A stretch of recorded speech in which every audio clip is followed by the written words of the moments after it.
I was not expecting that outfit. David Pasternak coming in to the TD Garden, fashionable as always. Billy, please don't ever try to pull that off.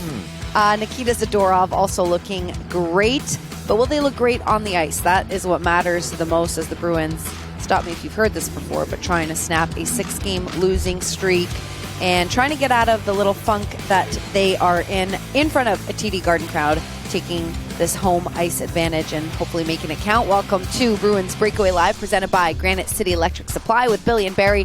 I'm Sophia from our beautiful Wasabi Garden studio. And guys, it's been an emotional roller coaster so far this season. So many ups and then more downs as of late. Momentum shifts within games, but unfortunately the Bruins on the wrong side of that roller coaster ride. Yeah, you didn't want to talk fashion there, did you? No, You're trying to stick on script right here? Yeah, I'm trying to stick on script, okay. But Pasa did look good. It was interesting, though. Yeah. The suit and then the pants, crazy hair. But that's because he has hair and he doesn't care. It was the overcoat. Yeah. That kind of threw me a little. I thought that looked like you coming up like a Michigan frat party or something the next day. That's what it looked like to me. Well, I was thinking if I had the overcoat and your galoshes, then we would be. His pants kind of match my flowery dress. Yes. Very, very fall fashion. Yes. There you go.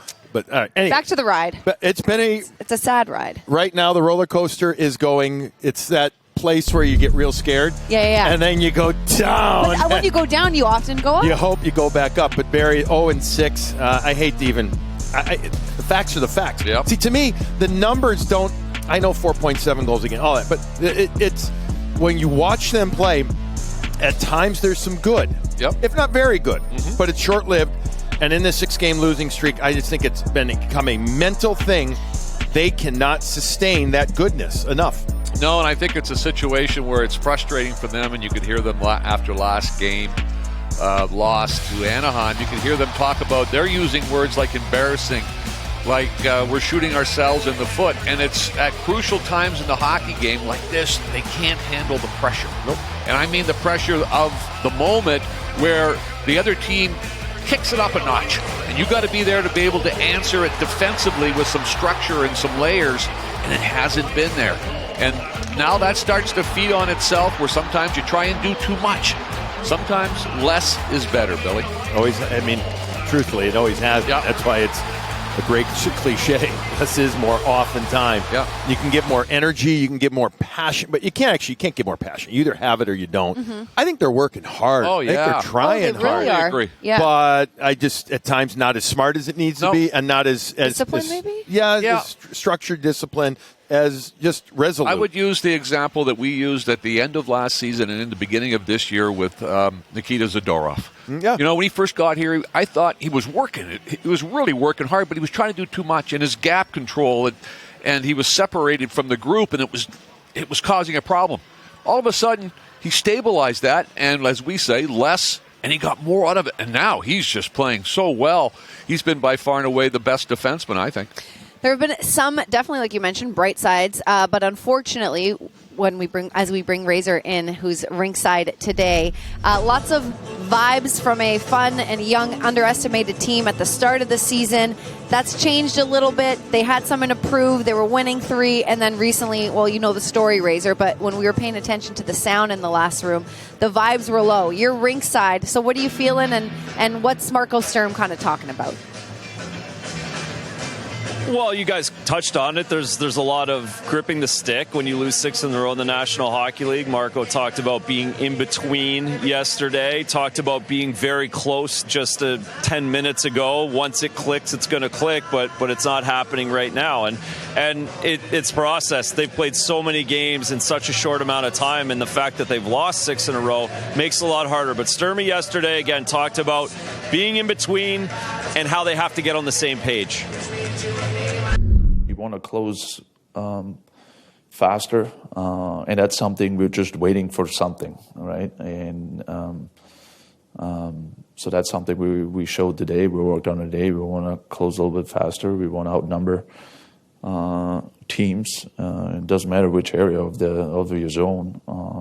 And right now we just a little bit hesitate. Right now we just who's doing what, and that's why we got caught a couple of times in between.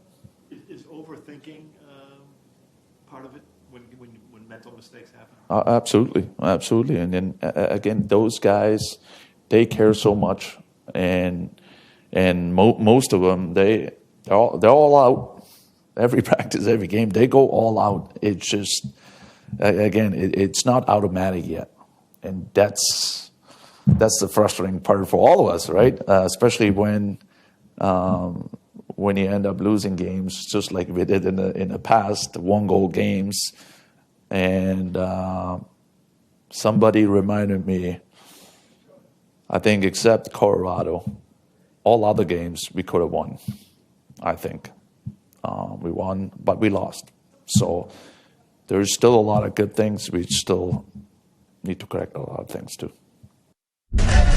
It's just such a fine line in the National Hockey League, guys. The difference between closing and not closing can be a matter of inches out on the ice, and that's where that hesitation, and if you are just a little bit behind, it throws the entire defensive zone off, and all it takes is one guy or one stick not to be in the proper spot, and that's the margin they're playing on right now, and the sooner the better, but it's a process like Marco continues to tell us, and he's not wavering from his system. You know who's been great? Is that guy right there. Razor, you look like you're headed to a 2-martini lunch today. The hair is slicked. The suit's You look good, Razor. You got the Gordon Gecko going there, partner, today. I thought you were going to say he just came from a 2-martini lunch. I thought that's where he was going, Razor. No, you see, not denying it. It helped Harry Carey for years. Razor, you look great. We'll have you back a little later on with Morgan Geekie on the bench. But, guys, let's get into the D pairings for tonight. No Hampus Lindholm. Yeah, this afternoon we've got some different looks. Still no Hampus Lindholm. Concerning now for me. Very concerning. Yep. All right, Nikita Zadorov and Charlie McAvoy. They did it a bit last year. Let's see how it goes. Lowry with Peak.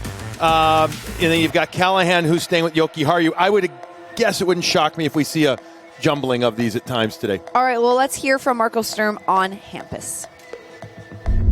We look at it every day, so we're not really kidding. But again, both sides got to feel comfortable, and we thought, another day or two, I don't know, see how it goes. Sometimes it feels good, and sometimes it's not there yet. So that's why we all got to be patient, unfortunately. All right, pick up on where you left off, the concerning part. Yeah, the patience is difficult because we thought, Billy, a couple games ago, it sounded like and it felt like he was going to be coming back, right? And we kind of thought when they did the back-to-back games, you sat him out to Sunday to rest him, get back, get going again. It just obviously hasn't come that way, and they really miss him. And what do they miss? They miss the fact that he can stabilize a defense back there. He can stabilize the play in your own end. He's very good at the PK. He's good at shutting down. He's good at defending. He's big, he's strong, and he's mobile. But they don't have him right now. Yeah, I was going to say, he's a good player, real good player. I mean, he's part of the solution, but because he can't get healthy, I don't think it's a moot point right now, but that's just the fact. And I think that's the hard part, because you keep thinking he's going to be back because he looks so good in practice. Yep. And he's out there, and you're like, okay, he's going to be back. And you're saying, okay, you think, but then you're in that kind of no man's land, which sucks for anything, right? And therefore, for the lineup's decision, we keep waiting to find out, and we finally get the lineup, and he's not there, and you're like, this is more. It feels like more than just a very minor thing. Yeah, it doesn't feel like day-to-day. That's what he was asked about, but they're keeping it day-to-day for now.